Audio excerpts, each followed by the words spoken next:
All right. If you're outside, let's head on in. We're gonna finish this. We're gonna bring it home, everyone. Congratulations to you guys, the all-day crew. Well done. Make sure I'm doing all right. All right. So now we come to the last part, the part where I just greatly disappoint you. So here's what happens. Where we've been, and you've been here, but let me just kind of try and nutshell it. We've looked through how we're made as men and women. We've looked through how that fell apart in the fall in certain ways, and yet we are still those men and women with those callings and with that design. We talked a bit about how redemption intersects with that and empowers us, and the fancy word I use is it re-relates us to our created sex, our gender, as men and women. And so now what we're going to do is we're going to take a look at these passages, but we're kind of not. So here's what happens. You talk about gender as a Christian in the church, you are almost always talking about three passages. And they are the three passages that you have in your worksheet. It's Ephesians 5 on husbands and wives. It's 1 Corinthians 11 on, whatever in the world's going on with head coverings. It's 1 Timothy 2 in terms of the roles of women with teaching and pastoral authority and things like that. But there's a couple things you need to do before you can get to those passages and understand them. One is what we've done already. So you really need to understand Genesis 1 to 2, like in a really thorough, really robust way, because in all three passages, Paul goes back to Genesis 1 and 2 to explain what he's doing and why he's doing it. So every time you get to one of those gender passages, there's always a logic Paul uses that says, okay, well, let's go back to Genesis 1 and 2, and you'll understand how we get to these conclusions about gender today. And so Paul's going to use what we did this morning, like what we tried to sum up in these definitions, to see what it means to live as a man and woman in the church, in the home, in the world. And so that's like most important. If you don't do that first, you're really never going to understand these well. But then there's a lot of stuff that happens between Genesis 3 and these passages. And there are ways we tend to jump right from Genesis to these gender passages without ever considering what goes in between, as though the only time the Bible really deals with gender is in those places. Genesis 1 through 3, maybe really 2, and then like 1 Corinthians 11, 1 Timothy 2, and Ephesians 5, and that's it, which is not true at all. So what we're going to do now is spend some time exploring what happens between Genesis 3 and these later passages. Now, I think at some level what everyone wants, and to some degree what I want, is to go straight to the hard gender passages and figure out how they work and explain them all and tie them all up in a bow.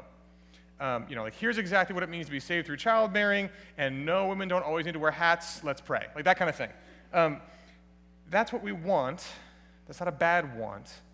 But I think what we need is to see how the whole Bible and God's redemption in Scripture involves, includes, and connects with, runs through human beings who are created in his image, male and female.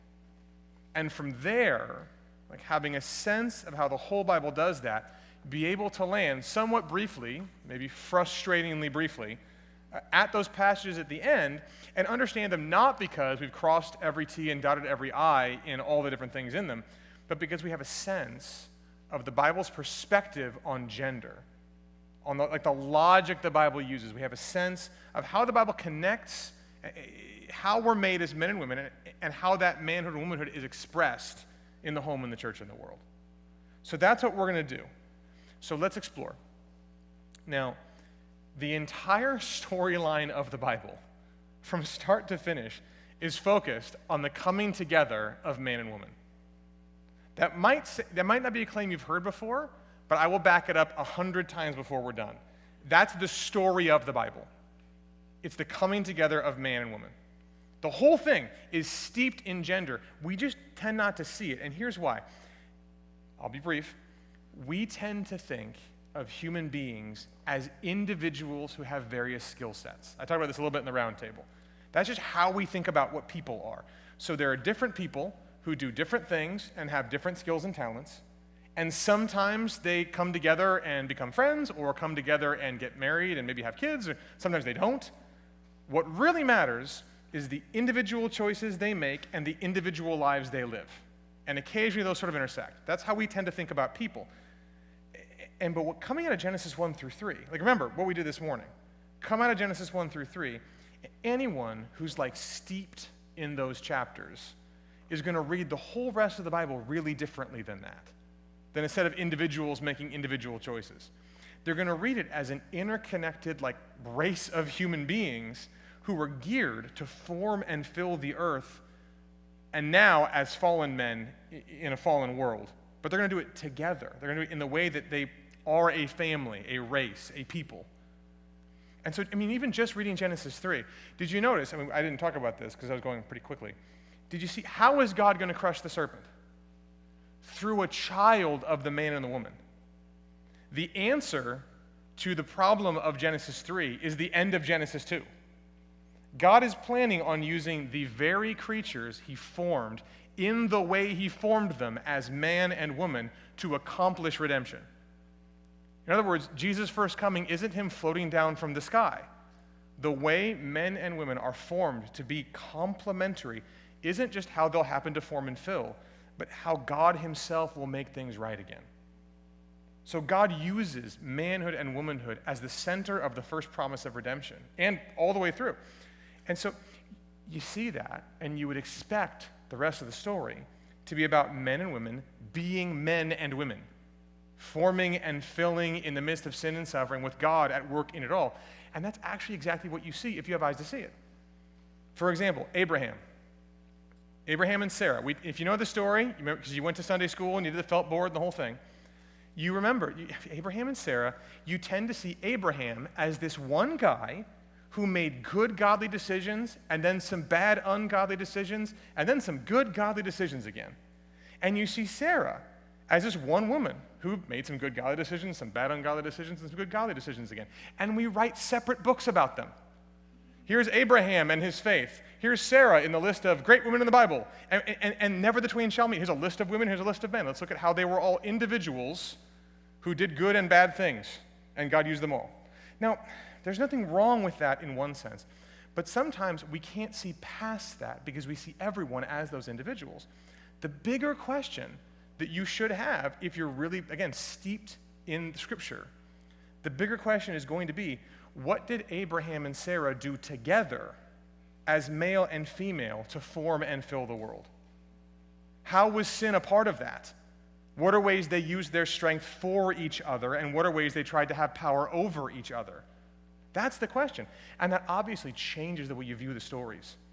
But that's how the Bible views these stories. If you think about Abraham, and you know anything about him in the book of Genesis, Abraham was basically a king.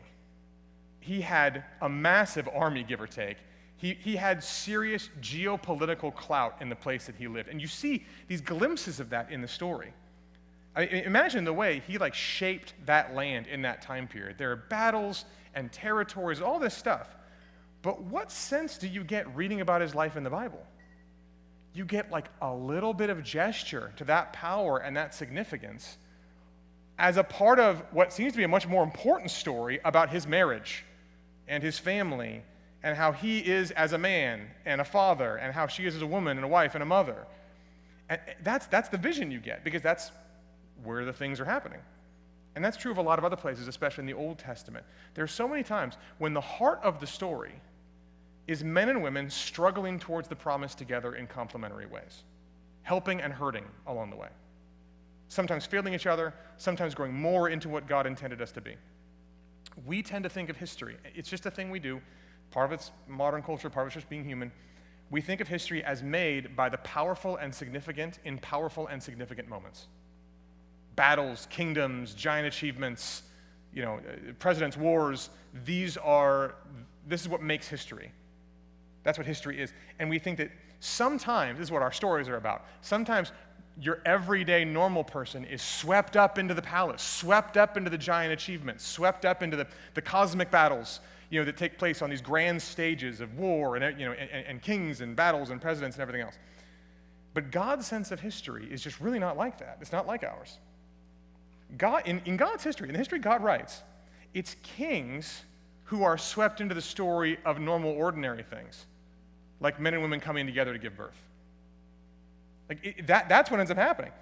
Like, kings are swept into the real story of everyday human beings, people in various levels of society drawn towards the promise of a woman having a child in the midst of the serpent's deception. That's the Old Testament. And that's where the action is in God's view of history. Clearly, God's view of history, if you read the Bible, like just straight up, his view of history is not men doing great things while women stay at home. Men and women are required together for what God is doing in redemption. It's also not androgynous individuals going out and accomplishing individual things. They can't do that. This is communal, marital, familial. The action in God's story is men and women doing things that men and women are designed and called to do. And therefore, in the Old Testament, men and women are portrayed as complementary, as different in what they're gifted to do. Which is funny. Some of this is saved for later, but really, one of the, Meredith alluded to this in the first roundtable, there's a way that the movement is, here's how we honor, women especially, get them up on stage. Just make sure they're in prominent positions. And that's complicated. There's a lot of upside to that. I'm not saying it's a bad idea. But there's a version of that really is just saying, we'll just get them to do whatever men do, and we've got equality. And that's not the Old Testament vision. Scripture puts incredible weight on the glory of women, the power of women as women, and the glory of men, the power of men as men, and that these things need to be together in their similarities and their differences. And so in that sense, that's where the action is. The action is not in everyone being the same thing or everyone kind of finding a weird middle ground. The action is the beauty of God, creating humanity as man and woman, not running from that, but embracing it. And so the whole story of redemption is God working through men and women being men and women, mothers and fathers, physically and spiritually, forming and filling together. That's the whole story. And along the way, you find gender in just surprising places. In that overarching story, you find it in all these other places too. Meredith alluded to this. You have, Hebrew midwives outwitting Pharaoh. You have Rahab fooling the Canaanites. You have Sisera outwitting Jael. You have Abigail outwitting Nabal, her foolish husband. You have Esther outwitting Mordecai. Eve's getting hers on the serpent. She's getting back. There's a sense in which that's a gendered. Why is it always women doing that? There's something to that. Women are regularly associated in the Old Testament and the New Testament, but in the Old Testament especially, with the cultivation of wisdom and thereby relationships, homes, nations. And I won't go over all the details. Meredith did a great job of that in the first one, but look, Genesis 2. Did you notice? The man leaves his father and mother and cleaves to his wife. Why doesn't she leave her father and mother and cleave to him? There's fascinating questions here. You put this in with the rest of the line of the Bible, and you find it's because womanhood is the sacrificial, responsibility of mothering, of motherhood. That entails nurturing and growing. There's a way in which she becomes the locus of life and relationships. He cleaves to her because she's where home is. Not a homemaker, she's home. And that's a part of how the Old Testament portrays women and the New Testament. Clearly, there are narratives that surround conception and birth that are built around women. You have Sarah and Rachel and Ruth and Hannah, but also Meredith mentioned Deborah, who used this wisdom to be a mother in Israel in the book of Judges. Abigail uses that wisdom to bring peace between Nabal and David. Proverbs is set up as a son choosing between lady wisdom and lady folly. That's just which will be the home, the center of his life, the center of his family? A son looking towards a woman to marry. Song of Solomon is basically a love poem between a king and his princess. It's built to echo God's relationship with his people. Esther is the story of a woman who defeats the enemy not with a sword, but with wisdom, with relational savvy. It's all over the Bible. And men, it's the same thing with men. Men are regularly presented as those who they tame a place, they make it suitable to become a home and guard that home. So you have Abraham goes to Canaan. Joseph ends up preparing the way for the family to be in Egypt. Moses leads the people out of Egypt to be in the wilderness. Joshua leads the people into Canaan to order it, to arrange it, to prepare it. The male priests lead the people into orderly worship. Kings like David guard the people against their enemies. Just throughout the Old Testament, gender is everywhere. And it all is interwoven with everything we saw in Genesis 1, 2, and 3. And it's interwoven with the overarching story of redemption that comes through these two people God has made, these two kinds of people, these two human beings, this different genre of humans coming together. And so you get to the New Testament, and you find a lot of the same thing. There's gender in surprising places. Jesus' life and ministry. Joseph, Scott mentioned as an example of masculinity. He's definitely not macho, but he's protective. He's living for Mary. His masculinity, his manhood is very quiet. But that's what was required of manhood at that time. That's what guarding and ordering looked like for him at that moment. And you notice in the life of Jesus, without being able to go into too much detail, women, I think Meredith mentioned this too, women really do come to the forefront when it has to do with Jesus' life, death, and new life and resurrection. Women surround him at birth, I mean, obviously in one sense, but you have stories of Elizabeth and other women prophetesses and going all in that original story of his birth. At his death, it's a woman who's anointing him for burial with her tears. It's the women who are looking at him upon the cross while the disciples are scattered. John's there receiving a new mother because his mother's there. It's all the Marys all the time. When he's resurrected, who's there first? Who's tending to his tomb? It's the women. And there's this amazing beauty to that idea of nourishing, growing life, even the life of Jesus Christ. There's a beauty there. And in that same way, Paul regularly talks in gendered language about being a father to the churches he planted. Titus should instruct older and younger men and older and younger women in their own unique ways. Not just older and younger men and women.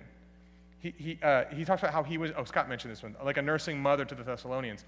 He talks about how we are all in the New Testament, or in the New Covenant, adopted as sons. Whether you are a woman or a man, you are adopted as a son. That's gendered language. And whether you're a man or a woman, you are part of the bride of Christ. That's gendered language.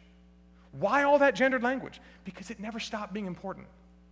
It never stopped being what it was. And yet there are also changes in the New Testament, and one in particular, which is the sense of family in the New Testament expands. This is in some ways what Meredith was just talking about. It expands to focus on the spiritual family and not just the biological family as like the center of redemption. That's what happens. Jesus says in Matthew 12, his mother and brothers come and someone tells Jesus, hey, your mother and your brothers are here. And Jesus goes, who are my mother and my brothers? But those who do the will of God. Here are my mother and my brothers. He's extending the concept of biological family. This was true in the Old Testament too. There were plenty of ways in which spiritual fathering and mothering was real in the Old Covenant. But Jesus is doing something markedly different here by saying the whole economy has shifted to where biological family is still important, but it's not where redemption is housed anymore now that I've been born. Now, the way you come into the family of God is not through birth, but through baptism. There's a way in which spiritual family supersedes, even though it includes biological family. And so making disciples is now a commission. It's now a mandate. Making disciples is now an element of being fruitful and multiplying. Spiritual family increases through baptism. The church is called the household of God, where Timothy is to treat the older women as mothers, the older men as fathers, younger women as sisters, younger men as brothers. And at the end, you have the church, the very end of the Bible, you have the church, men and women, as the bride of Christ. Like the great bridegroom. He's the bridegroom and we are the bride. Gendered language. Even the main picture of heaven, where there's no more human marriage, Genesis 2 keeps going. Gender still matters. It's never just individuals. It's always complementary men and women. It's always mothering and fathering. It's always family. And so the whole Bible works out the realities of manhood and womanhood that we saw in those first chapters of Genesis. And we skipped over a lot. I mean, why is Leviticus so gendered? Why are the laws there, and even some of the sacrificial animals, so tied to gender? There's something there. But the main point is, we see Genesis 1 through 3 isn't the only place gender is until we find it in these passages later. The same themes, the same definitions continue down through the rest of the Bible if we just have eyes to see them. So now here's where I frustrate you. Okay. Now, like Scott said, this is meant to be, I know it's 8 hours long, but this is meant to be the beginning of a conversation. You just have to really get a head start, right? Like, you've got to really get a good running start for this one. And so the idea is that this isn't the last word on it, it's kind of the first word. And so there are ways we're trying to explore, how do you do that? How do you figure that out? Right now, it's like hour 7, so you're kind of like, I had questions in the middle of the day, I don't have any more now. But the idea is that I'll tell you at the end of the day as well, you can send questions to me and we can find context in which to answer them. Maybe podcasts or some other way in which we can have more Q&A style things that continue the conversation forward. Another thing I'd like to do is to find another context, maybe like a podcast or something, where I can go through these passages individually and cross some T's and dot some I's, help you see kind of all the questions you might have. But the reason I'm not doing that now is because I think what's most important is that we see that these passages aren't changing or adjusting. They're just embracing everything we've seen in the rest of the Bible. And if you know that stuff, these make a lot of sense, even if there's certain parts where you go, wait, what's that about? They just fit hand in glove in what we've seen. So I want you to see what these passages have in common with each other and with the rest of the Bible, and then what they tell us about living out our gender. And at the end, we'll talk in a roundtable about how to apply that in kind of the church, the home, and the world. Okay, first up, 1 Corinthians 11. Do women need to wear hats? That's not what it's about. So I'm going to show you 2 things for each of these passages, and I'm going to do it briefly, and you might have questions, and I get that. That's why I said I'm going to be frustrating, so I'm leaning into the frustration. Each one of them is going to show you how creation, how the ideas of gender we saw in creation shape how we live as men and women now. It's not just then. There's ways you derive what we do now from these sorts of things.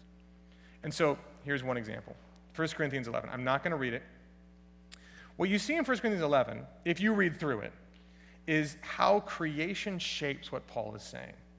Paul's logic is that the way God created us as men and women, it matters for how we live in the world. Now here, it's in a worship context. Should women cover their head or uncover their head when they pray? Should men cover their head or uncover their head when they pray? But what you see in verses 7 through 9 is a man ought not to cover his head since he's the image and glory of God, but a woman is the glory of man. And then immediately you're getting into this creation context, because man wasn't made from woman, but woman from man. Neither was man created for woman, but woman for man. Now what's happening here, again, I'm going to frustrate you. What's happening here, glory does not mean like trophy. So it doesn't mean like there's this woman and that's like the guy's trophy, and the guy is God's trophy, and so it kind of all works itself out. Everyone's got a trophy except her. That's not what's going on. Glory means something far more beautiful, far more rich, far more robust than that. Glory is, in a sense, there's a kind of reflective beauty that as the woman's made out of man, she is, in a sense, demonstrating his own glory in her makeup because she's from him. In the same way that God made Adam, and that demonstrated God's own glory as he formed him from the dust and put his breath of life in him. There's a way in which, and because God made Adam, and the woman came out of Adam, which Paul points out, there's all that glory derivative all the way through. So everything's going on here. There's no weird inequality going on here. But what Paul's doing is he's saying all that stuff we learned about gender, it matters for this conversation. And in verse 11 through 12, complementarity matters. Nevertheless, he says, in the Lord, woman is not independent of man, nor man of woman. For as woman was made from man, so man is now born of woman, and all things are from God. So guess what? If you ever thought something was weird and unequal, just put that to bed right now, Paul says, because that's not what's going on. At some level, we're interwoven with each other. The first woman was made from man. Every subsequent man was made from a woman. So the man can't get all uppity on this. And the point of it is that we are not interchangeable. What's under discussion here is, can women look to appear, look to get rid of the trappings of womanhood and appear like men? And can men look to get rid of the trappings of man and appear like women in the way that they're praying in the church? And the main point, again, I'm going to frustrate you. There's lots of other things there, lots of questions there, but the main point is that we cannot undo the complementary distinctions God's built into us. And that needs to find a mode of expression somehow. Back then, head coverings were a big piece of that. So there's all sorts of ways we can do that. But basically, the takeaway here is that creation shapes gender, and that while this is about the church, it also extends to the larger world. The way we ought to be in the world is that men ought to be free to be men, and women ought to be free to be women. We need to look at ourselves, all of us, as complementary pieces of the family of the human race, which has been broken and fractured by sin and yet reconstructed and redeemed for those who are in Jesus Christ. So the goal for women in the world and the church and the home, this is the broad one, is to pursue and thrive as women, as potential mothers with all the glory of design that entails. And for men, the same, to thrive as men, as potential fathers, with all the glory and design that that entails. We don't need to downplay gender or try to take one another's calling as though that's going to fix something or do something better. Men don't need to be less like men. Women don't need to be less like women. The way we operate in the world is by being men and women, not interchangeable human beings. Okay, that's the main lesson. Everything else you're really frustrated by. A sign of authority? Angels? Okay, we'll do that some other time. Next, Ephesians 5. Again, creation shapes how we live as men and women. You look through Ephesians 5, and the whole thing is grounded in verse 31, which is Paul just quoting Genesis 2. And clearly not just that verse. The way they quoted things in biblical times, they'd quote one verse, and they knew that back then you had the whole thing memorized. So they knew that by quoting that one verse, you had the whole thing in your head. You had the whole thing up and running. So by quoting Genesis 2, he's got the whole thing going. The husband here in Ephesians 5 is supposed to be guarding his wife. The wife is respecting her husband. And yet, the imagery is really subversive. You have Christ and the husband, by example, sacrificing and washing, even nourishing. You know what nourish? Nourishing and cherishing. It's clearly not as simple as, well, he decides where to go to dinner, and she says yes. That's not what's happening here. And yet, the distinction still exists. Husbands are men in the way that they exist with their wives. Wives are women in the way that they exist with their husbands. And part of that manifests in a relationship of submission, we'll explore that in the Roundtable, and also in a relationship of love. And those aren't mutually exclusive. Let him guard and order that you might nourish and grow. Nourish and grow that he might guard and order. Creation shapes this. And of course, all this actually teaches us that manhood and womanhood are a part of a deeper pattern that connects to God and his relationship with the world, which is a whole other thing. And so creation shapes this. And in the home, we're to, I left out Ephesians 5:21. Ephesians 5:21 talks about submitting to one another. And then it moves on to this. We're to submit to one another in asymmetrical ways. We're to be sacrificially responsible to one another in ways that are not perfectly identical, but in ways that correspond to our manhood and our womanhood. Husbands aren't wives, wives aren't husbands. This is Ephesians 5. Again, frustrating you. Saved through childbearing. We'll try our best some other time. 1 Timothy 2. Once again, the same logic. Creation shapes how we live as men and women. This whole idea of teaching authority, roles in the church, how men are doing things, women are doing things, and sometimes they don't overlap, is based on how Adam's formed first, and then Eve. In verse 13. The story of creation colors how we are in the church. Our manhood and womanhood actually matter for the church. And hopefully you've got a deep vision for that, at least more of a deep vision from what Scott and Meredith said, because I thought it was very beautiful. The problem with Eve, though, and you look at verse 14, Adam wasn't deceived, but the woman was deceived and became a transgressor. Okay, the problem isn't that women are just more easily deceived, just like a little too emotional. You got to get some rational men here to make good decisions. That's not what's going on. What's happening is, remember Genesis 3, the order was reversed. The order was reversed. There was a way things were that was put upside down as the serpent went to Eve, who went to Adam. The whole thing was upside down. And so that matters even for how we organize the church today, because the order ought to still be up and running. And without going into too much detail, after this, in 1 Timothy 3, which we don't have printed, you get the qualifications for elders, which are all in the male language, and include one qualification that says the elder must manage his household well. How else will he manage the household of God? And then 1 Timothy 5 talks about how, again, you treat everyone as, I've said this a million times, treat everyone as fathers, mothers. And of course, if you've got this understanding then of 1 Timothy 2 along with 1 Timothy 5 and all of the Bible, you're going to understand that the church is a place that is shaped by what gender is and what Genesis 1 and 2 have taught us, and 3. And you run that through when you say the church is a place that ought to be actually like a spiritual family, that should have a family dynamic that involves spiritual fathers fathering, spiritual mothers mothering, spiritual aunts and uncles and older and younger brothers and sisters and infants and grandparents and the whole thing. And they ought to be doing that based on their sacrificial responsibility to live out the calling for which they're designed. It's a beautiful, rich family, not like the one many of us have experienced. I know a lot of people struggle with family and family dynamics. There's much more to say about that because family back then is very different than family today in a lot of different ways. But the idea is that that's what a family is. And so all of a sudden, Paul says, it sounds like men are supposed to be pastors, not women. Isn't that arbitrary? And Paul says, no, I'm doing what the whole Bible has done and what creation is. He's saying there's something about pastoring that has a guarding kind of role, an ordering kind of role, that's most fitting then for some of the spiritual fathers in the church to be qualified pastors. And sometimes you hear that and you go, oh, I guess the only important people are those men who happen to, manage their household well and do a bunch of other stuff and have a good reputation with outsiders. And Paul's answer is, no, have you read the Bible? There's supposed to be spiritual mothers. And there are places where this happens. Like, as I grew up around people who were part of African-American churches, they know what a spiritual mother is. And no one, you better not try and give them a title, because they're going to think you don't think that they're good enough on their own. Like, they inhabit a role of mothering others in the church.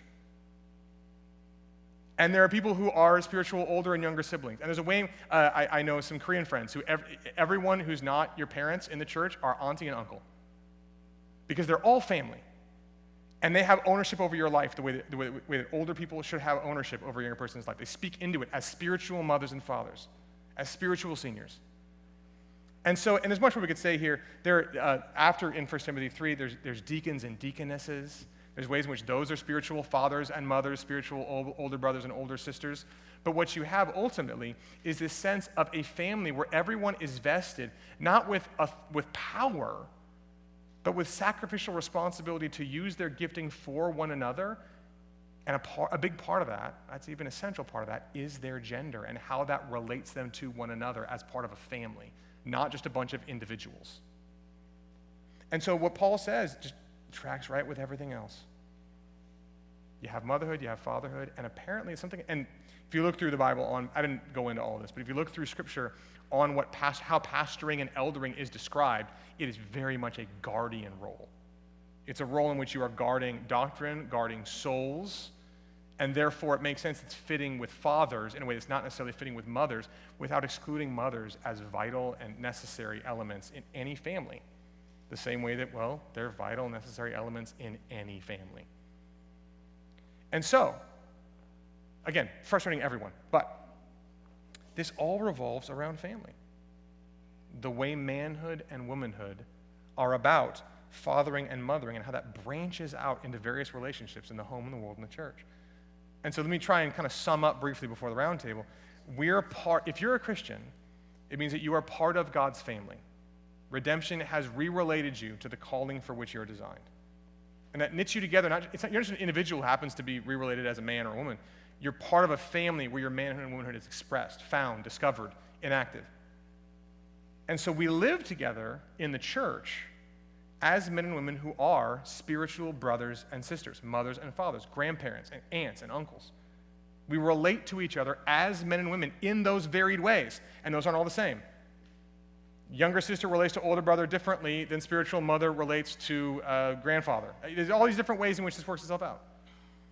And we organize the church that way.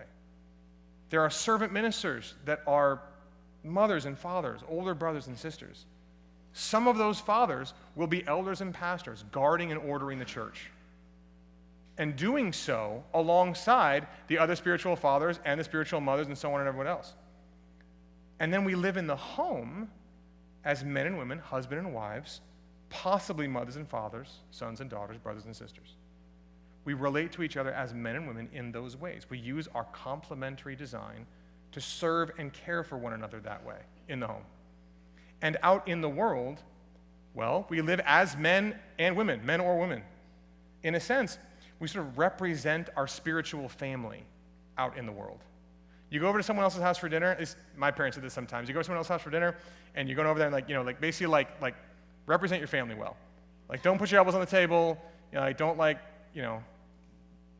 eat your vegetables and hide them under your napkin. Don't do all the things you do at home, basically. Whatever you're doing at home, don't do those. Go somewhere else and do it better. Because you're out there representing your family. In the same way, how we live with each other, what we know it means to be men and women, is we're supposed to go out into the world and represent our family well. Go shine with the gifts you've been given. Go embrace the sacrificial responsibility you have, the calling for which you're designed. You don't all of a sudden become interchangeable widgets the minute you leave the church or go to work or hang out with non-Christian friends. You bring all of your gifts to bear as a man or a woman in those places, and therefore love the people you're with, whatever they believe. There's so much more to say, but we'll just kind of sum it with this. Manhood and womanhood are part of God's redemptive story through the Bible and in our lives right now at the moment. They're gifts we have to serve each other as part of a rich and layered spiritual family, and they're gifts we have to serve the world. And so now we're going to move to this round table and talk more practically about what that's like. I'm going to ask some questions, and we're trying to fill out a little bit more of how this can manifest itself in these different places. So Mary and Scott, why don't you guys come up, and we'll finish up with a round table before we close. Let's see if I have what I need here. There we go. All right. Last session. This is it, guys. You guys almost made it. You made it. You almost made it. We're doing it. So happy you're You guys have the hard job today. This is loose, grasping at energy to clap. That's right. All right. You're right. We're almost there. First, I don't know, initial reflections. I try to do a ton of stuff. You did. What do you got? Like just kind of general. I know. I wrote some things. I know you were excited about this question. So. You know what? I am really glad you asked it. Okay. Okay. You touched on something that I was so excited to hear. You mentioned how we as Christians are both adopted as sons and the bride of Christ, and I love that because it speaks to how valuable our voices are for each other. Because I don't live the experience of what it's like to be a son, but I can learn more about that from hearing from my brothers in the church. And you've never been a bride, but I have, and I could tell you some of what that's like. And so in both of these analogies, we're able to help each other see it in community together. And I just think it speaks really to just the value of the voices of both men and women in the church. Cool. That excited me, among good overall reflection. Such a lame question. We need to transition to something. I don't know. You got anything? Yeah, I'm really frustrated by 1 Corinthians 11, to be honest with you. I know. I am sorry. not wearing a For a long hat. I'm time. sorry. For the record, this is being recorded. For the record, I think there's an application, a practical, modern application of 1 Corinthians 11, and I don't know what it is. And that frustrates me. I think there is something to do there. There's a lot of scripture that I'm I don't totally understand that, but I think most scripture I'm I at least have made I feel comfortable with where I'm at and how I'm applying it, and I feel like there's a hole in 1 Corinthians 11. I'm looking forward to your podcast. I'm there's probably something there. Church hats. It's just going to be I don't think it's Scott church and I hats. grilling That's you. easier, though. I don't think it's veils. I don't know. All right. Okay. Transition. That's my reflection. Okay, so here's what we're going to do. We're going to talk about the home, the church, and the world. All right. And try and get at some of the practical things here, because what I'm doing is very biblical and in that sense, very overarching. So the home. What does the New Testament picture of manhood and womanhood look like practically in the home? Just generally, what are some ways you would say practically this picture looks like when you apply it to the home? By the home, of course, we mean homes look different for different people. This is not necessarily about Christian roommates, which is most of my adult life until I think just last year I crossed the threshold into being married longer than I was a single adult. I was you got married before last year. Yeah. Yes. Yes. That threshold. Yeah. Different thing. But in terms of what we're talking about, we're talking specifically in terms of family relations, which isn't just husband and wife necessarily, it also can include like extended family in various ways, but that husband and wife relationship tends to be the center of a given household, the way Paul's talking about it. So with all my qualifying being done. Well, so, I mean, I was thinking about this question, I had, in a sense, the same reaction, and then I was like even among roommates, I think it does involve the reality that you're gendered regardless. Yeah, that's fair. So there's a gendered identity as a roommate. That exists. But I think what you're asking more about is the family dynamic, right? Yeah, the Ephesians 5 kind of vibe. The phrase that you used actually in this session that I wrote down, I wrote it on the margin of my notes here, was that men and women, you described it as men and women, marriage, as men and women struggling together in complementary ways. Like struggling towards Christ in complementary ways. And I think that they're working together in complementary ways that that's what comes to mind when I think about the dynamics in the home. And by complementarity, and I think we've talked kind of around this and made allusions to it, I think what we mean by that is like small c complementarity. In the broad evangelical church, complementarity is a reality, and it's also like a party. It's also a group. A tribe. And it's kind of like Republican and Democrat, where you're like, well, I believe in democracy. I think things should be democratic.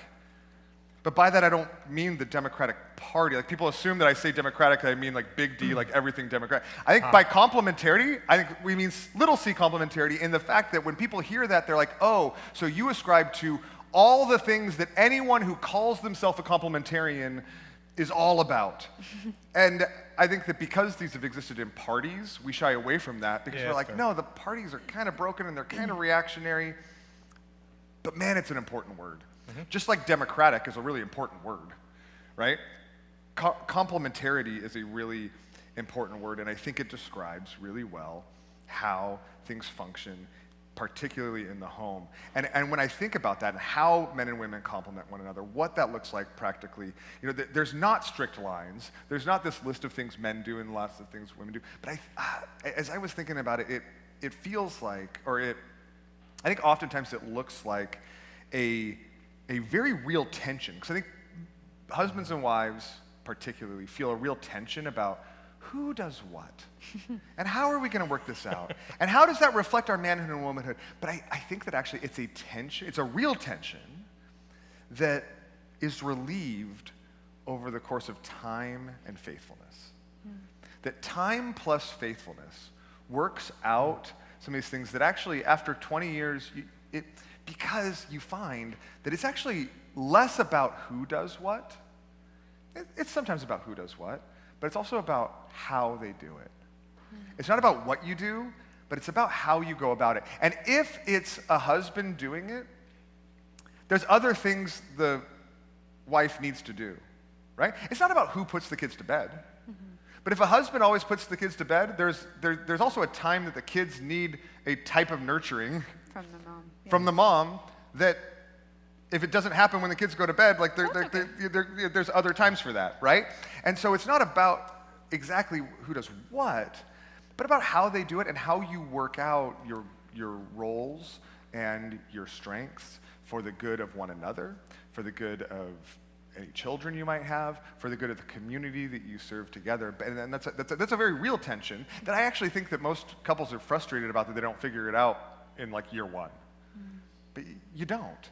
You're constantly working it out. In year almost 20, there's some of it you're still working out, but a lot less, because your time plus faithfulness relieves a lot of the tension of how that complementarity works together. And I mean, life stages change and things like that, and it looks different over time. But I guess all that to say, it's dynamic in the fact that it's not easily definable. It's dynamic, but still defined. How about that? Okay. I'm cool with that. Right. Yeah, I think there aren't strict lines. I think I think at some level it does come back to posture. Which one of you did posture? Did both of you do it? Meredith, did you do posture? I think it was the first. It's not a set of activities. Yeah, it's posture. Yeah. And in that way, like I do a lot of. I have 5 kids. We all do. My wife and I do everything. You do whatever you can with the scraps of time that you're given. So if there are dishes to be done, I do them. If there's laundry to be done, I do the laundry. I fold it. Whatever. We all do everything. And yet, I think about people who try and draw strict lines, and you think about, you know, life is too complex for that. When a wife gets sick and is laid up, you know, for weeks on end, or put on bed rest, does the husband be like, well, sorry, I can't do this activity or that activity because that's too feminine for me? Come on, man. No, the way you guard and order, you guard and order and arrange is by doing that thing. Like, so there's ways in which you can't ground it in activities. That's just been the drum we've been beating kind of all day. But it's important to beat because we get to these passages and we forget that. We start trying to get to activities that can let us know we're doing this like the right way. Well, and since as we sort of reject the idea of focusing on activities, it allows us to affirm each other within marriage in our masculinity and femininity without it being like, well, you never take out the trash and that's the man's job. Instead, I'm able to look at the ways in which my husband guards and arranges. For instance, last night, my baby woke up between 1 and 3 p.m., just wanted to play and hang out. I didn't even know about it until this morning. Because as a way of guarding my time and my energy to be here today, my husband was up with the baby. It's not like a feminine thing to take care of a baby in the middle of the night, but there was a way in which he was doing it to guard. And so we can honor... Wait, do you mean 1 a.m. to 3 a.m.? Because Phil gets way more credit if it's Sorry, 1 did I say p.m.? p.m.? You said p.m. Oh, it was a.m. It was definitely a.m. Yeah, that's good definitely middle of the night. And recognizing that the way that husbands and wives, the ways fathers and mothers interact with their children in the middle of the night it's different. It's different. Yeah. Yeah, and it's not interchangeable. And we can start to look for those things and to encourage and honor those things in a way that's different than well, I was supposed to do all these activities and now I feel like a bad mom because the moms are supposed to do these things. Instead, we can say hey, I'm struggling to do all the laundry and all the cooking and all the things that allegedly are women's work. Maybe we need to have a different conversation about what arranging our life looks like. We can invite those conversations. Yeah, at some level it seems like the definitions aren't everything, but even throughout the day I find them more and more helpful. Because you can have even an internal conversation that's more about, when you use specific words like guarding, arranging, nourishing, growing, you just have a different conversation and it forces the stereotypes in your head out. So you're able to go, okay, is what I'm doing, guarding and arranging, growing and nourishing, pursuing motherhood, fatherhood in these broad senses of the word, then I've got my hands on something tangible, biblical, theological, robust. I don't have to worry about negotiating women's work, men's work, all these other things that you just have no idea how much purchase they have on reality and probably don't have a lot. And you don't get to the real things at stake, Yeah. the real dynamics at stake when you are using those kind of surface level. For the record, you halfway, I don't know, sometime this afternoon you switched from nurturing to nourishing. Did I? Yeah, but the word we have written down is nurturing. Luckily, they're close. pretty similar. I speak fast enough. It so sounds you might the same. Not know. I just don't want people to be confused. Thank you. Thanks, Scott. Are they the same? They're basically No, the same, right? I put nourishing under the category of growing because it's how you That's how you grow something. But the words are all in there. That's the thing with the definitions, you guys. Nurture. That's right. Nurture. Okay. The words are complicated. Okay, so I wanted to say that with sort of honoring and acknowledging fatherhood and motherhood in our spouses, when it's not about activities, the same is true with our kids and our parenting. We don't have to worry oh no, my son is playing with baby dolls. Your son is playing with baby dolls because he's practicing being a father. And you can recognize and acknowledge whatever the activity they're playing in. And you do see this if you spend enough time with kids. They engage with the same toy differently. Little boys engage as a boy with a toy, and girls engage with a toy as a girl. And you can sort of affirm and acknowledge, you're being such a great dad to that doll. You're not smashing its head on the floor. That is how you take care of a baby, Yeah. You, this is, I can encourage the fathering of my child, or I can encouraging, if I have a girl who's really into sports, there are ways to encourage, the way that she supports her teammates, the way that she uses her body for something really valuable and to achieve a goal. So there's ways to talk about this in the context of varying activities. That still gets to the heart of encouraging girls to be girls and boys to be boys. Yeah, non-stereotypical. Without but the stereotypes, Still, yeah. still encouraging Yeah. as a real thing. Yeah. Okay, let's talk about some of the big picture things in the home. And just to throw it out there to you who are here, this will actually, there's a subset of us here who are in this life stage. So who are married and have kids or just are married, there's a home situation like that. But what we're talking about here will matter when we talk about the church next. Because we're going to talk about the church as a spiritual family. So don't check out. I realize this doesn't really apply to you in some ways, but don't check out because it will apply to you in a moment. But let's talk about some of the big, well, maybe not this one as much, but the big categories we hear about in Ephesians 5 are submission and authority is a big one.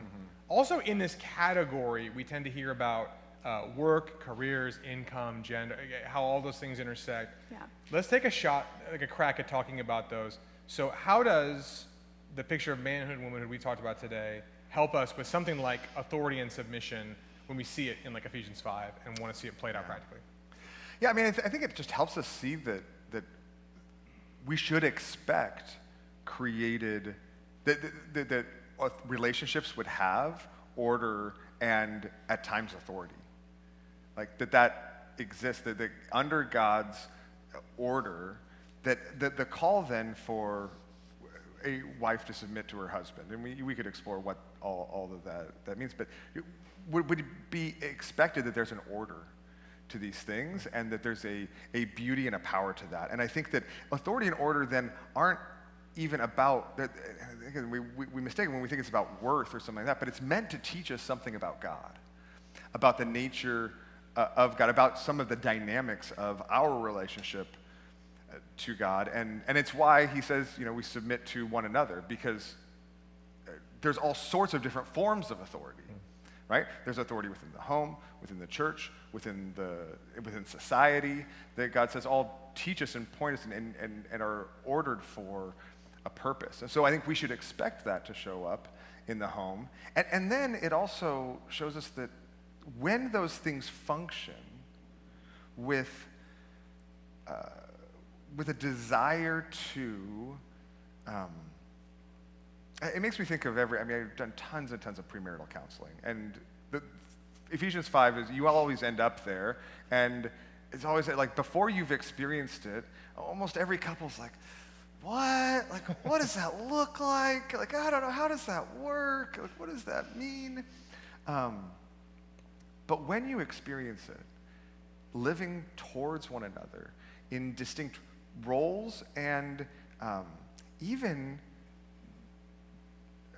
with authority dynamics, it's beautiful and powerful and freeing when you're both working for the flourishing of one another and the flourishing of the family, when the goal isn't me and maintaining mine, but utilizing anything God has entrusted to me for the good and selfless benefit of anyone, and not setting it aside, because that's actually setting aside what the authority God's given me doesn't actually use it for the good of anyone else, right? It dodges it. It dodges what God has given me, but instead embracing it and utilizing it, like accepting it and leveraging it for the good of others instead of for myself. When those around you experience the beauty and the power and the blessing of that, it's only more compelling. And you come to these passages again and you end up thankful for them, not afraid of them. But when we've only ever experienced the either abusive or manipulative power, or when that's the majority we've experienced, we hear it and it just sounds scary. Understandably so. Yeah. I don't even hold that against anybody that it's scary. It makes all the sense in the world that it would be scary, but when you experience the beauty of it, it just gets more and more and more compelling. Yeah, if I am called to submit to a father or a husband who is guarding and arranging life for the flourishing of me and my family, there's nothing scary about that. That's actually beautiful. Of course I want to submit to that because it's for my flourishing. It's for the glory of God that we work out together. It's in those contexts where it's abused or where it's for a selfish person. Like if the father is arranging and guarding for himself so that his life can involve flourishing and is disregarding you, then that's where like submission is painful and in a lot of cases not advisable. And still to this day, it's a problematic word. It's a hard word. It's a tough word. Like and I think by it we mean allowing the arranging, right? You're like, well, if you're going to arrange, then I want to respect that role, and That's pretty good. Living with that, I'm not going to run away from what you've guarded. I'm not going to fight against you guarding. I'm going to avoid the arrangement. You've set up this beautiful thing. Yeah. And I'm going to nurture and cultivate and grow within it. Like it's going to be a very like symbiotic relationship. Yeah, I think one of the things that helps is we tend to think in terms of org chart, and then we start talking about how it's because it's actually sacrificial. Now you just get this. There's a vibe you can bring of like, oh, a benevolent dictator. That's great. Oh, good. Well, at least dictators they like me. are great as long as they're nice. Yeah. And I think we just mistake the idea that there are ways that this asymmetrical pursuit of what God's doing, authority in God's economy draws out the contributions of others. It doesn't squash them. Yeah. And so I think at some level, if you want to understand the word submit in the Bible, even outside in some ways of just this context, but you have to think of it in terms of, there's an arranging and a guarding that's going on. And when it's done well, it doesn't make you sit back passive and guarded and just chill, and kind of squash your individuality. But at least he likes me. Like that's just such a gross misinterpretation of what's going on here. If you know the Bible. The Bible is about that kind of authority drawing out your contributions in a unique way that couldn't have been drawn out apart from it. So that there's a symbiotic, there's a mutual submission, but it's asymmetrical. It's just not the exact same thing, I think. That's such a great point. This is why it's so beautiful. Like, even as you describe that, I'm like, there's even a deeper dynamic going on here that I even appreciate. It's so rich. All right, we got to move. Work, careers, income. Mary, you want to take a crack at that? Okay, just briefly, I think when it comes to work, we have to get rid of the idea that work is paid employment, and we really have to think in the family about work holistically. So what are all the things that have to be done? We got to pay a mortgage. We got to buy food. So there's got to be some income here. There's also all the stuff that has to happen around the house if you have kids, managing the kids and keeping them clean and all the stuff, and somebody's got to take out the trash and do the dishes. And so all of that is work. And so this picture of manhood and womanhood allows us to look at the gifts in an individual family between the husband and the wife and ask who is well suited for which types of work, and how does that sort of work out uniquely for us. So it might look like a combination of two different people with paid employment. It might be one person employed and one not. It also is going to be a different sort of division of labor within the home, all the work that happens. It's not just because, well, the man has the job and therefore he never does anything at home when he gets home at the end of the day, because the work happens more than just, the dollars brought in. So it really gives us a lot of freedom, I think, to apply that uniquely, that it doesn't have to look a particular way, that it's not like, well, I don't know, all the important people at church have this structure of family, and so that must be the godly way of doing it. We really we have the freedom to look at individual families and kind of pattern out the guarding and the arranging and the nurturing and growing and what that looks like in the activities. Yeah, it's good. It's just so hard to. I won't go off again on modern society and industrialized stuff, but it's hard. It's hard when work has been reduced to this thing that happens somewhere else, and then everything else is home. Well, that's why I do division. really love looking at sort of the history and antiquity, because part of the reason women's work is often related to the home is because if you're having children during a lot of those productive years, you need to have tasks that allow you to also kind of watch the children and nurse the babies. And so everybody's contributing to the household. It's just, if you have to nurse the baby, it's easier for you to do the weaving and the grinding of the grain and some of those kinds of things. It doesn't mean you can't harvest. In fact, a lot of the family would all go out at harvest time to get the grain, because more hands is better. Yeah. But women's work isn't about like only women can do these things. It's that was just a really helpful balance in an agrarian society. And now we're in a society where all that's out the window. We have to sort of figure it out now in a different way. There are upsides. We have ibuprofen. Yes. We have, like, we have modern medicine. There's a lot of upsides to this, but there are also downsides. Okay, well, that can be a podcast too. Real quick, what else fits in here under the home category before we move on? Yeah, I mean, I think it's just appreciating maybe the way in which then both fathers and mothers have distinct contributions to the training and rearing of children, the ways in which fathers relate to their sons as a unique opportunity, also the way that fathers then relate to their daughters as a unique contribution. I feel there's also ways that kind of this equality it just seeps in different weird ways. I mean, there's ways in which I have felt jealous at times for the relationship my wife has with our kids. Because I'm like, oh, that's really cool and unique, and maybe I should have exactly that. Like, if I'm a good father, I have all that same thing. And if it's different, honestly, I think sometimes if I feel like if it's different, then I'm failing. Like if it's different, I'm failing. So I need to try to make sure that I'm doing this. But that's not the reality. It isn't. Now, I could be failing for all sorts of different other reasons. But the reality is, and Lord's gracious in that, thankfully, but the reality is that it's different, and that the way in which we train and have relationships with our children as mothers and fathers is, we ought to expect to be different, and we also ought to take on ourselves the responsibility of those differences. We don't leave it to one or the other just to do it. Yeah. That makes sense. I'll chime in one thing before we move on, which I think is helpful, sometimes for the submission question, but also in general. Like, I think part of what we've done in modern society is, by all these shifts that have happened, by work being somewhere else, the home ends up being this thing where it really is what happens like at the end of the day. So it's like your home is just what happens when you're done being at work or not being at work or whatever. And that means that then you think of marriage and any kind of concept of role, which we've avoided that term a little bit today, but that's woven in here a little bit. And you stare at each other and you go, okay, let's figure out how we do our roles like with each other. So you're gonna submit, and that's not the idea. The idea is not face to face, it's shoulder to shoulder. The way you discover all of this is because God made it this way, not to stare at each other and see how you're gonna do this for each other, but together out into the world. Yeah.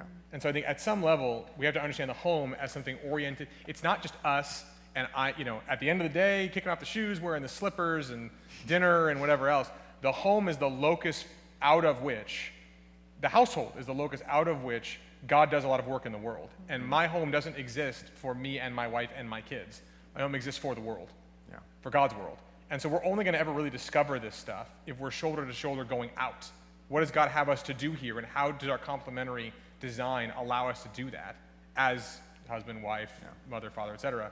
Not how do we meet each other's needs in a complementary fashion, just staring each other in the eye the whole time. Just a recipe for it's too much pressure on this idea that all of a sudden gets so much cleaner if you reorient. And it's the parallelization of introspection, in a lot of ways. Yeah. Okay, so I've one last that actually may not even be related to this, but it's this holistic piece of work and the way that we exist for the world, this holistic vision of work, I think also, just as a freebie, ought to impact how we view and understand our application of Sabbath. I think rest is a really important rhythm, obviously in Scripture, obviously in priority, and I think that sometimes we're like, well, as long as I'm home, it's Sabbath. As long as I'm away from work, it's rest. As long as I'm away from my paid outside work, we're resting. Which is super fun for women who work at home. Exactly. Who are never away from their work. And I mean, and it isn't true like at all. And so I think we need to also rethink our understanding and rhythm of rest from a perspective that views work as in a more holistic. All right, so that's a podcast episode. I also think it won't be a podcast episode. We need to have like a women's roundtable about bodies, talking about periods, talking about how this all relates to training our children and talking about birth and hormones and cycles and all the things. So we won't get into that today. I'm not going to discuss that with you guys. I think that totally should be a podcast. I'm good.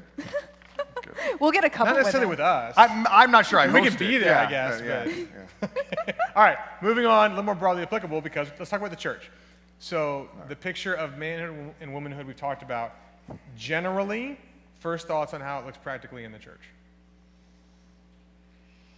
So we're living as a spiritual family of mothers and fathers, and that's going to be different maturity levels, different kinds of relationships.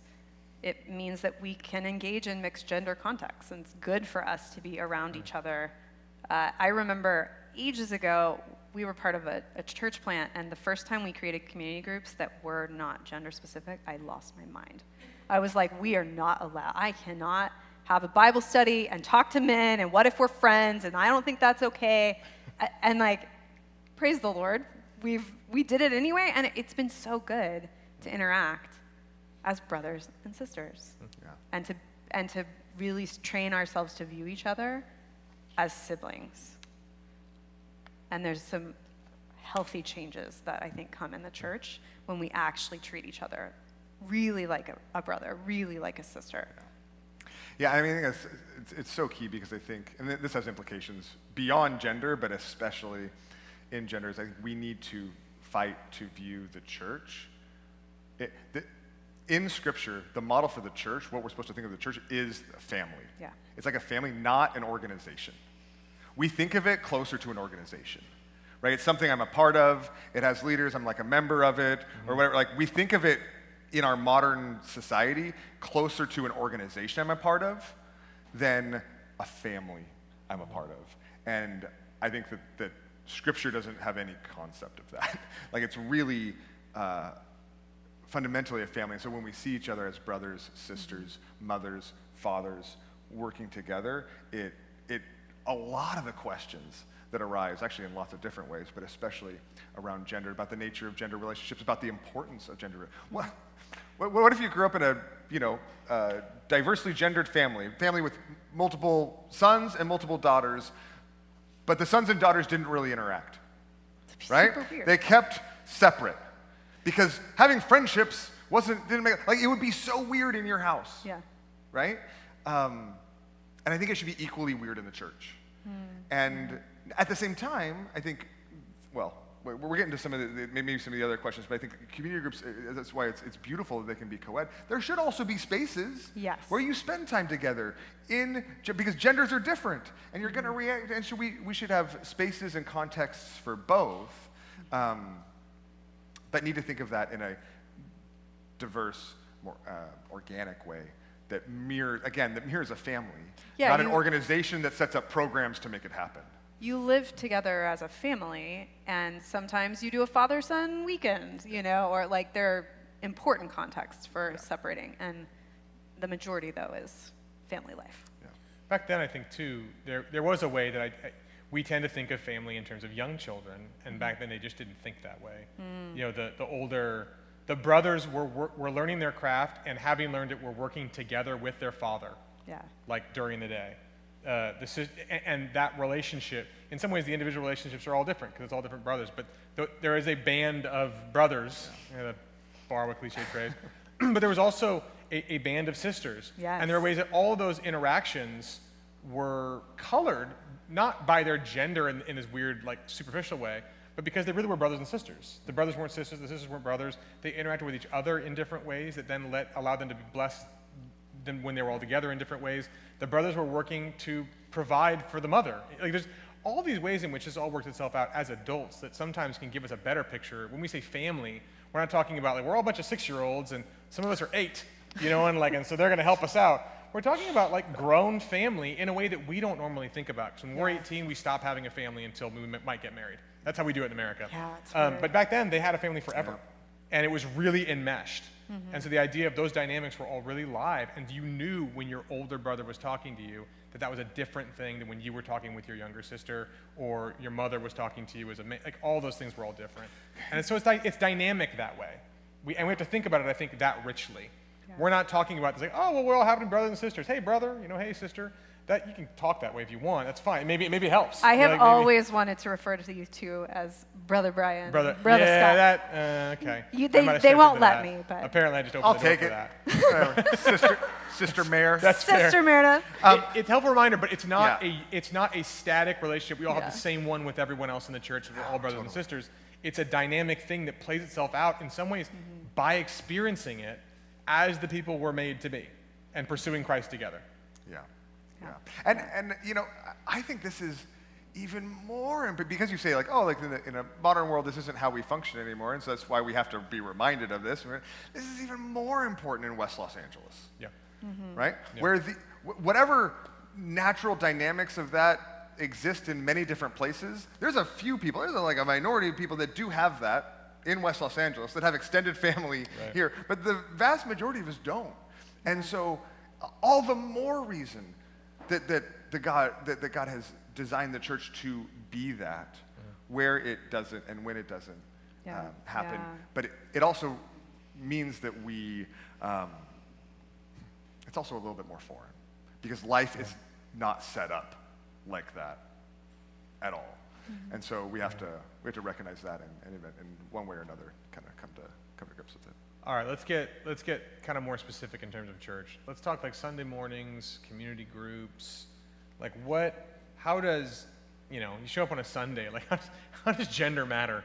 Like on a Sunday morning, which is where we gather as a family in some ways. I mean, it's not the only way, but it's one way. How does that matter? What do we do with this? Well, we can talk to each other. We're allowed to speak to one another. It's good. Yeah. And get to know each other, like actually get to know each other, and hear about each other's lives and be involved in those and listen to the wisdom of fathers and mothers. There are tons of people in our church who have a lot more life experience, have different levels of spiritual maturity, and so seeking out that kind of relationship, and then really coming to church not just to receive that goodness, but to participate. I mean, that's part of the problem of West LA. The beauty of a church is like, yes, I have a family here.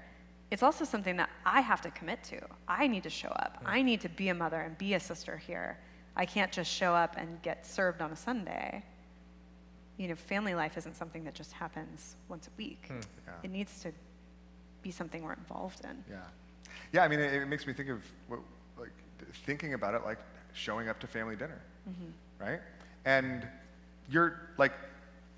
everybody around the table's a little bit bummed at the brother who's either, number one, too busy to show up, or shows up just long enough to eat, and then runs off to plans with their friends, right? Like you're bummed about that. Yeah. And so when you show up, we show up together. This is our gathering time together to be part of that. And then that manifests in gendered ways, in both connections with one another, in ways that and in your same gender, and in making the effort to cross and to have eyes to see the ways in which, in the moments in which somebody, you show up, is in need, does need nurturing or care, does need protection, arrangement, does need the body to come around them, having, again, all showing up with an eyes to participate with one another, both interpersonally and then organizationally as well. And I think that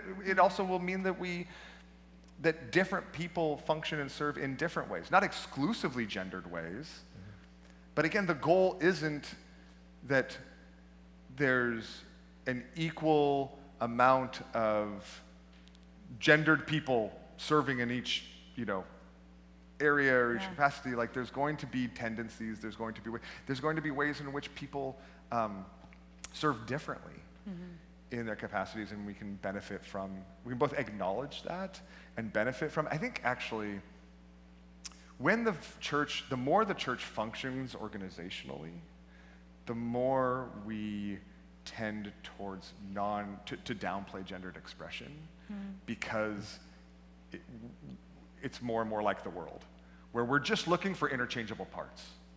We're just looking for somebody who can play that instrument, or we're just looking for somebody who can fill that volunteer spot. Doesn't matter who's gendered, what gender they are, we just need somebody. But it does matter. I'm not saying that it's exclusive, but whether that person is a man or a woman impacts what takes place, and how the team functions together. And that's why I love the sort of philosophy of how we structure things here at Cornerstone, because we don't create an org chart and then try to make sure we have volunteers to fit everywhere. We really try to develop programs organically around people's giftings. And it's the same in a family. Like you wouldn't have, well, you know, you have 5 kids, so it's like one kid has to be the sports one kid has to do the art stuff. Like you don't split the kids that way. And it would be weird in a family to be like, well, we have to have all these ministry spots, so we need to hopefully find the people. Well, we structure the church to serve the needs of the people that are a part of it and to grow the giftings of the people that are here. That's such a fascinating analogy. I love that. Right? Like, why doesn't your family go to Little League games? Right? Well, My we family don't does have a not kid do that that. like does that, right? Like, right? In the same way, like, why doesn't your church have this? Well, I don't know. We don't have the people that do that, you know? And it grows organically because we're more of a family than an organization that has to look a certain There is a way that once you stop being concerned mainly with fighting stereotypes and with kind of like, this is complicated, but with, once you're in a sense free to have your gender be a factor in your life, which I think is a pretty central factor. Yeah. Things, they don't happen naturally, but it is a lot more natural than it was. I think about, so Andy, when we hired Andy, one of the things he did is he started keying songs down like a step or a step and a half. Bugged me to no end, because I'm used to a certain thing, and I have a certain voice, and I was doing music, and I was like, I don't know, this is where it's at. If I can sing it, most people can sing it. He's like, no, that's not true. And I'm not like crazy Is that why high I can voice. sing the songs better now? Yes. Because they're now low enough Yeah, for me to but hit what- the notes? But he was concerned. Yeah, I thought I yes, was getting that is better at why. my Thank singing. you, Andy. But so he did this, and a lot of it he said is because, you know, in churches he's worked at, there's a lot of reasons he does it, but in churches he's worked at, you know, the men mainly don't sing because it's keyed too high. You know, men's musical, like in popular culture, men who do music have tended to sing higher and higher over the course, like decade to decade, which gets higher and higher and higher, like in the range. And he's like, it just cuts off a whole segment of the congregation. Thanks, with Axl everyone, Rose. so what ends up happening is everyone tries to sing one thing. And so he's lowered it, and what all of a sudden you hear, and if you listen tomorrow, you'll probably hear it, is if men just sing and women just sing, they just naturally sing differently. And they go together, even if you're singing the same notes. And it's like, oh, that's cool. These differences add to what we're doing here. That's a pretty intangible way in one sense, but I think that's, in a lot of ways, what the church does. If you just kind of, you know, I think about the children's ministry, and it's like, you want to kind of fight the stereotype that, well, that's where the women should volunteer, is the children's ministry. That's women's stuff. No, it's that, but you also don't want to say that, like, it's non-gendered stuff. You want to say, no, men should roll over there too, because it's good to have future fathers along with future mothers, or, you know, again, in that broad sense, and fathers and mothers in the church be a part of taking care of our kids. Doesn't have to be 50-50. We don't need to do all these weird metrics. Yeah, it doesn't have to be But just math. like, once you release yourself to go, no, we all have something to add here, Yeah. it just gets us a little bit easier to navigate what feels like a fraught situation and just go, no, like we all got something to give here, and we can let that fall without having to worry. And that really comes from a place of trust.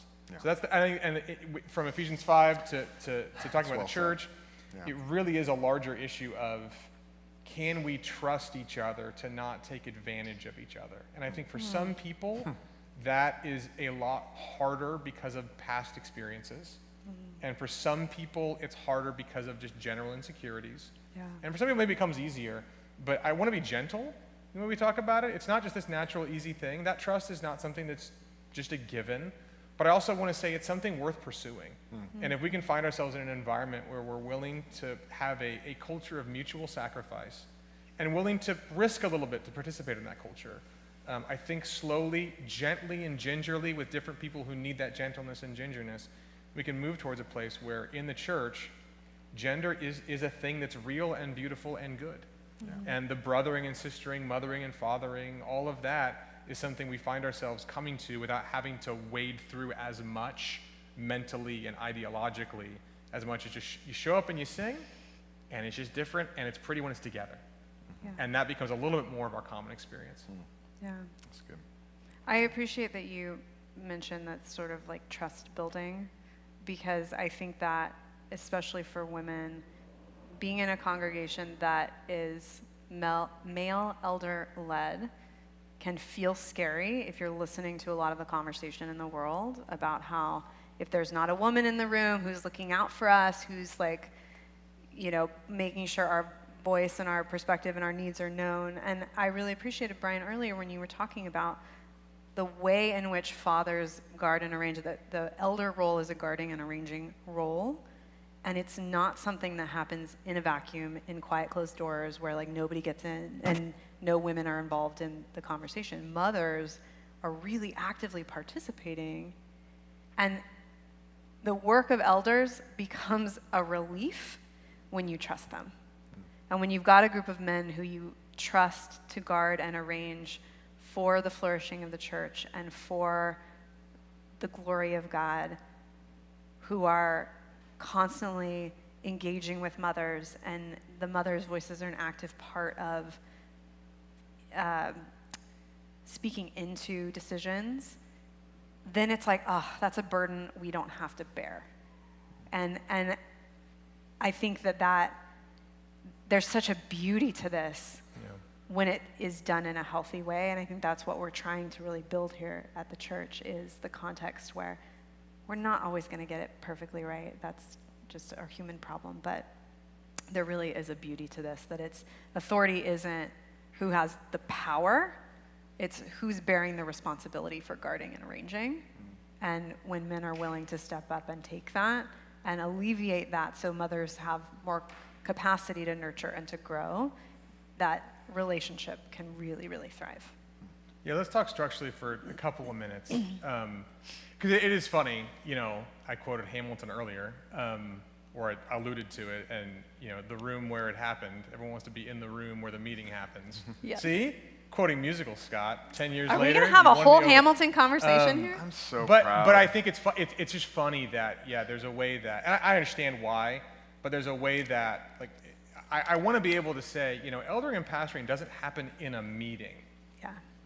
And so like when we talk about the pastor of the church, we're not talking about this group of people that go to the organizational meeting and make all the decisions. Then it happens out in the wild. We do need to get together every once in a while. like we need to hang, talk about stuff. But the Bible's full of, the men hang out at the gate, they're talking about the city business, and that's not this exclusive thing necessarily. It's not meant to be where all the decisions and the authority happens, because that's not how power and authority work. Now I'm on my other podcast thing that's upstream issue. Power and authority and leadership don't look the way we think they look. We think they're all org charts and organizational, and that's not how it works.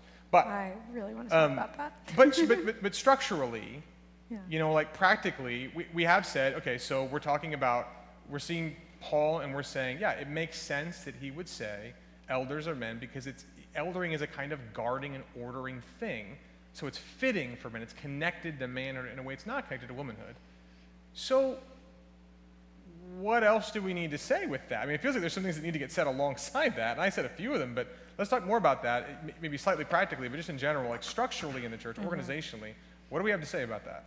Yeah, so I mean, I think in a sense, pastors are men because of these teachings, because of this design. I think and we're not going to take this time to fully justify, but I hope that actually the design justifies that and it makes sense with Father. And in that sense, also then, shepherding and being a pastor isn't about, it's really not fundamentally about authority or decision making. It's fundamentally about shepherding, caring for souls, the oversight of souls. It's why the room, the meeting, consists mainly of praying. We mainly pray, guys. And it's a lot of praying. No, I mean, there's like praying, spending time caring for, and the souls of the members, that we know who is in the flock and how they're doing and following up with them, caring for the souls of one another, and then a little bit of like some business decision making that's really 90% presenting what different aspects of the church have come to kind of recognize as best, and then affirming or asking questions about that in a wisdom way that utilizes the entrusted authority, and really the entrusted authority that comes from both that fathering and the consensus of the men with that kind of character, with that recognized character, to that end. And so I think there's that dynamic, and then there's also spiritual qualifications for all those that we call servant ministers, which are really, I think, in 1 Timothy 3 are the deacons, but we're really saying those are those doing the fathering and mothering in the church. On, in a sense, any level. Whether you're fathering and mothering children by teaching them, whether you're fathering and mothering souls in a community group, whether you're fathering and mothering people as a staff member, we both recognize those and try to equip for those roles of fathering and mothering, and continue to nurture that in the life of the church. And so what that looks like organizationally, then structurally we put that into some, I don't know, unique shapes because we live in 2022 in Los Angeles in America, right? And so, we, and I think part of this is actually we're still wrestling through how to both recognize, affirm, and continue to equip mothers in the church in a similar way. We've been having conversations for the last couple of years, particularly among a number of women leaders in the church, that I think have been incredibly both affirming, equipping, and empowering and freeing to the life of mothering and to the nature of it in the church, and exploring what that looks like. I think it also then structurally, I guess I'd say this, it doesn't look like certain things in the fact that, okay, you build it and it has to look like this, but it is fleshed out within various structures and looks like a number of examples. This is why women are community group leaders and are ministering and are counseling. This is why we have a number of women who are counseling, so that we have not just men and pastors who are shepherding and counseling souls, but women as well. And I also think it's reflected in a lot of ways in our staff. I think that as we, I guess I can say this out loud. We do ask the question, what is the impact of a man or a woman in this position? Right? I think that it's a incredible blessing, and not that the position would have to be this, but we would have to make other accommodations if the person overseeing and coordinating our counseling was a man, not a woman. Right? Working together with me as somebody who's doing counseling, like now Nancy's been doing that, and that's like a huge blessing because she's a woman. Steph's a great example of this. Steph Moss, who oversees our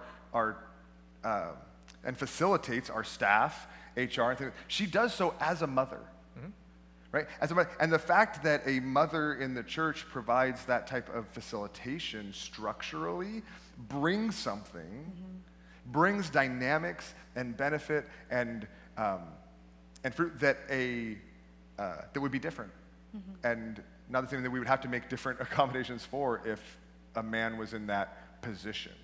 Now again, we don't exclude men or women from positions, I think, but we have to take that into account, and we acknowledge the impact of those things, and in recognition of the fact that there's also an implication for that, given the fact that all of our pastors are men.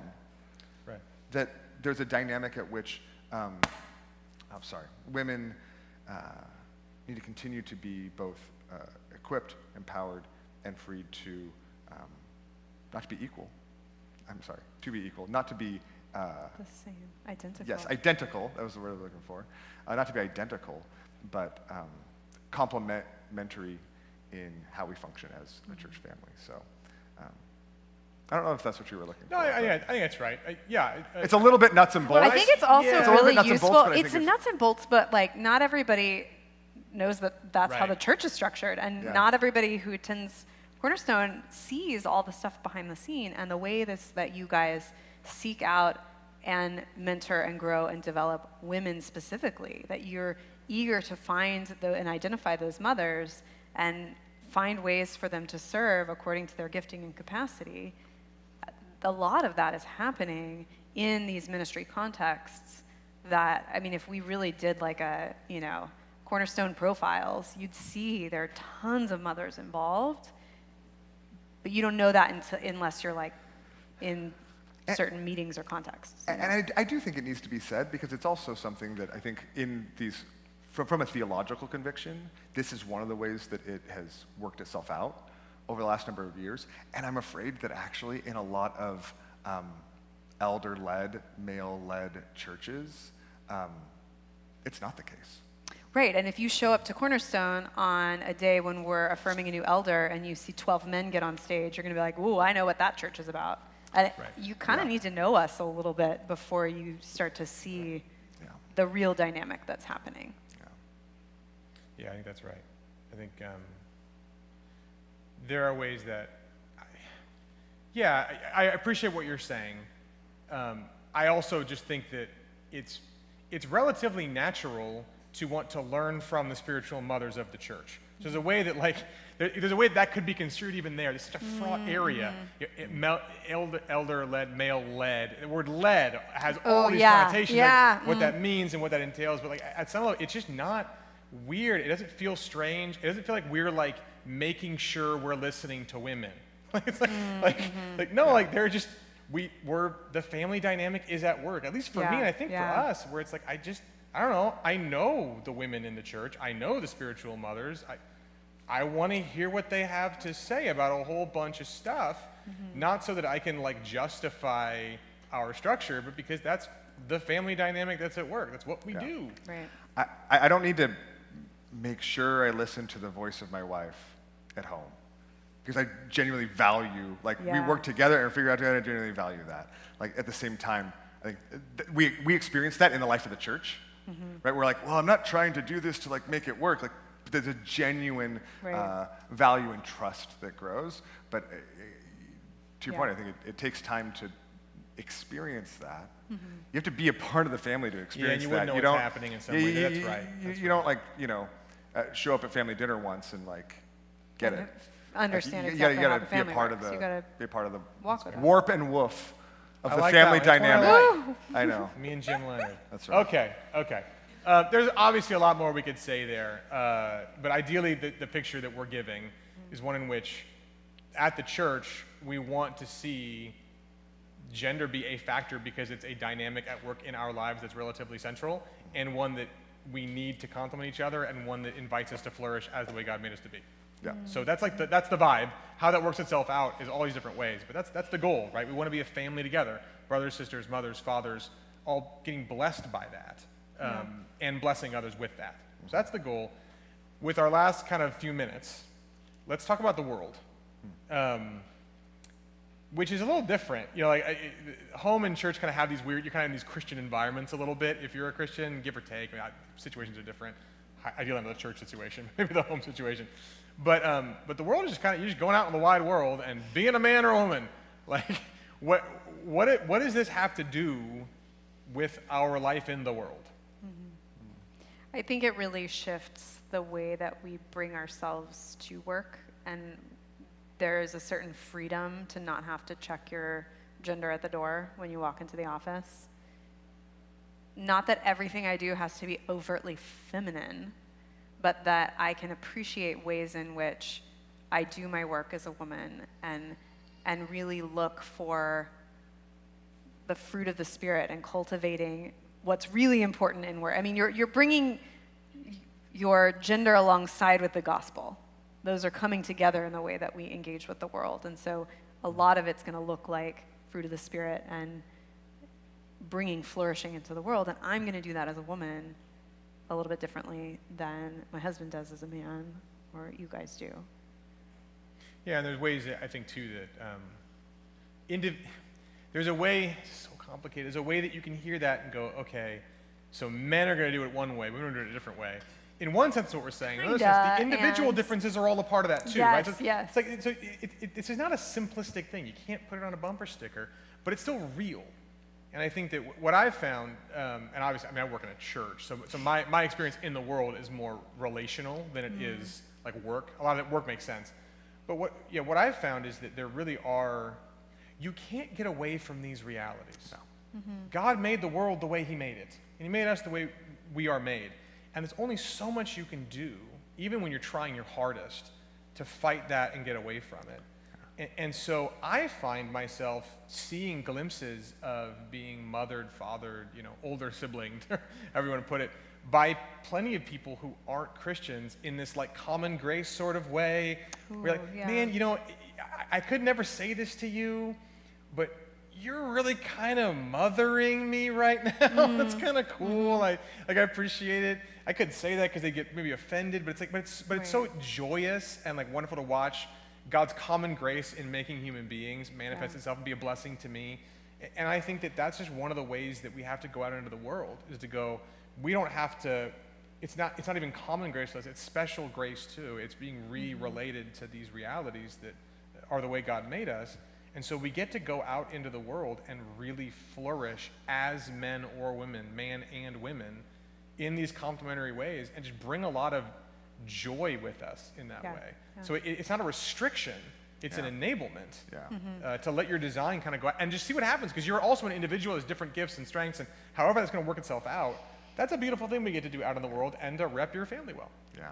I think it's so true, because I think ultimately, I think we all know this. Like, identicalism logically fails, right? Like, you see it coming, no matter how much people try to be like, no, like, you just see it. You see women and men and the differences. It's fraught in the there. same way that like a colorblind theology is fraught. Like, we want to acknowledge who people are and what they bring.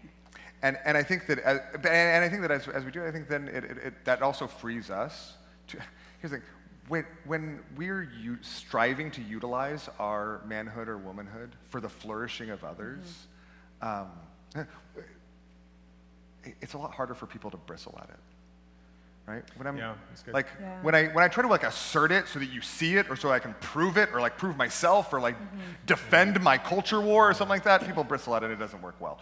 But when you're just leveraging whatever God's given you for the flourishing of others, and I just want to benefit you. I want to set you up to succeed. I want to help you. I want to like care for you. I think to the extent that we can do that, again, that like we don't have to try to make it a war. Yeah. We can that's pretty good. Bless others and demonstrate the glory of God. Let them see your good works and glorify your God who's in heaven. And this is where I think even, one of the contexts of the world for me is just my neighborhood. Like, and as I reflect on it, there's even for all those who around me who would say like, no, men and women are identical and stuff like that, they enjoy the arranging and guarding that I provide in their lives. I'm not sure they would call it, they just say, that's nice for you, but I'm really glad, you're like it, and whether it's adults or even kids. When I'm utilizing it for their flourishing. Right. Yeah.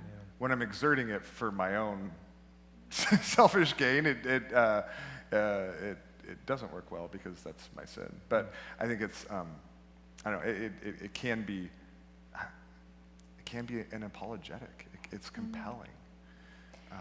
What's interesting about that is that there's a dynamic that happens sometimes when we try to bring, I think maybe men experience this a little bit more, but like trying to bring the sense of like who we are and having that rejected by the world, like, well, you're mansplaining, or you're this, or like, and people wanting to push against this thing that you're offering to nurture, to guard, to arrange, and they'll sort of shut it down. I don't want the door held open. Or I don't want you to mother me. I don't want to be seen that way, And we don't have to see that as like a rejection of ourself.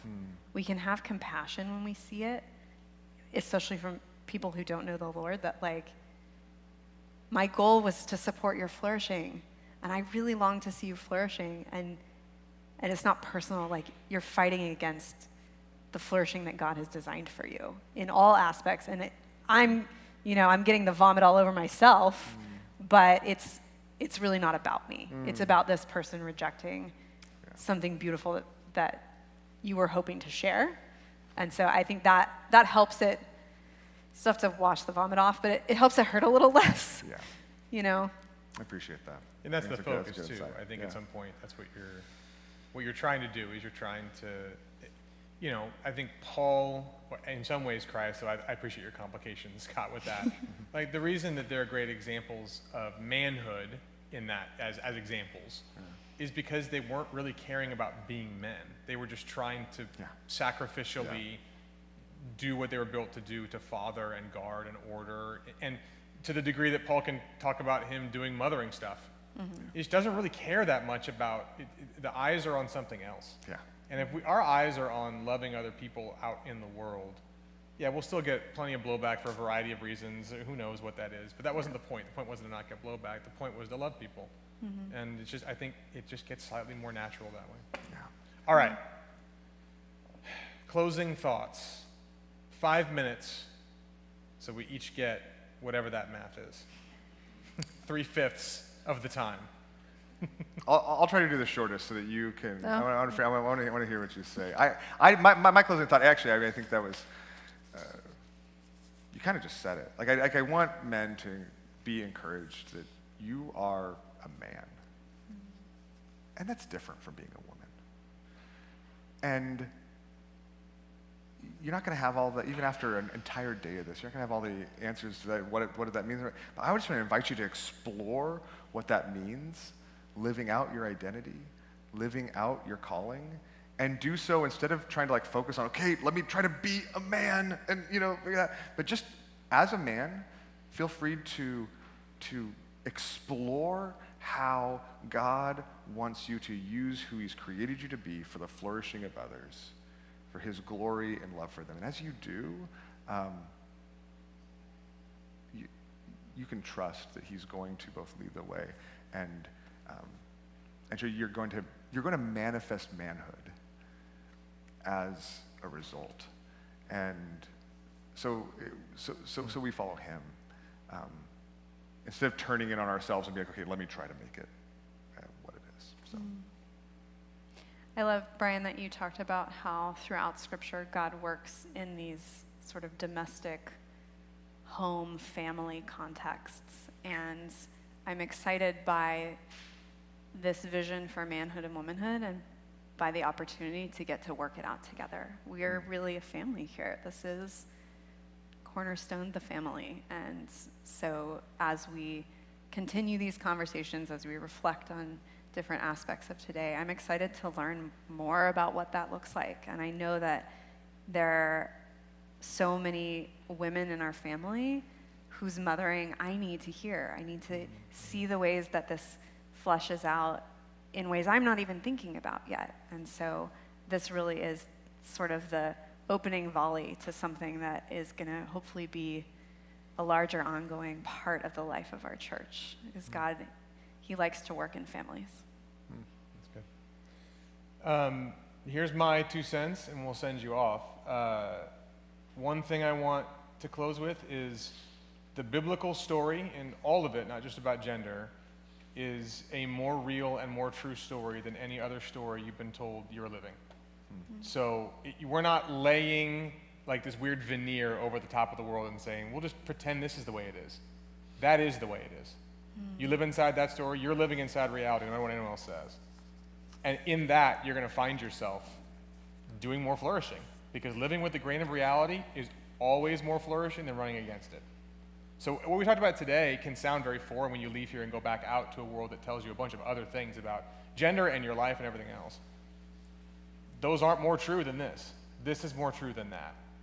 And so you live into this and you're going to find yourself flourishing. And the other thing I want to say is that this is, like we said, the beginning, not the end. This is the first word, not the last word. And we're going to have a lot more conversations about this. We're going to have apparently a lot of podcasts. We're writing a lot of checks here today that we'll have to cash at some point.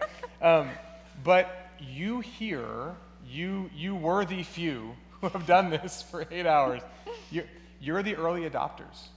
You're the ones who are going to be able to have these conversations in richer and deeper ways as we explore this as a family.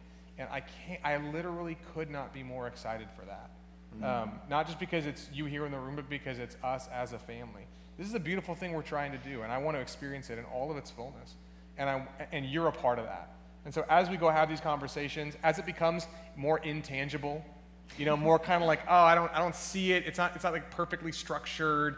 Maybe there's some podcast, but it's still happening because that's where God works, is in a lot of intangible things that slowly grow towards the family he's building us to be. So, with that in mind, as those who are our early adopters and are the ones who are going to be having these conversations, I want to invite you, and anyone watching on the live stream and recording or whatever, wherever you're doing that, email me, Brian, B-R-I-A-N, at cornerstonewla.org. Email me any questions that you might want to see. Like if we had a Q&A today, what would you write down? Next week, when you're like, wait, they said, what does that mean? Email me, and let's see if we can keep this conversation going together, whether it's in a podcast format or together some other way. Let's do this together so this isn't just some information we heard or a beautiful vision. It becomes more of a reality here. That's the goal, and that's what we can experience together. The only way it happens is if God's a part of it, so let's close with prayer, and we'll go our way. Father, this day is 2 years in the making, and now it's done. But there's a way it's just beginning, but it only begins if your Spirit is working in us and with us. So go before us and hem us in behind. Teach us what you want us to know and not just our own thoughts reflected back to us. Let us live into the story that you write and not the ones that we or our culture write for us. Help us see clearly and love deeply and be genuinely sacrificial out of the overflow of the love Christ has given us. Be with us, we pray, as we walk through these things and become more of a family with brothers and sisters and mothers and fathers and aunts and uncles and grandparents. Let us enjoy that in all of its fullness, in all the ways that you have made us. Help us as we go, Father, we pray, and thank you for your promise to be with us always and to help us by your Spirit. So we give you our praise, and we thank you in advance. In Jesus' name, amen. Amen. Thank you so much for coming. We'll probably see you tomorrow. Thank you all for your entire Saturday. Yeah, It's a long day. This is a huge sacrifice, So and good. at the same time, we're really excited for the fruit that the Lord's gonna bring through it. So we cannot thank you enough for that sacrifice, and we recognize the significance of it. So hope you have a good evening. With what's left of your Saturday. That's right. Do something that takes less thinking.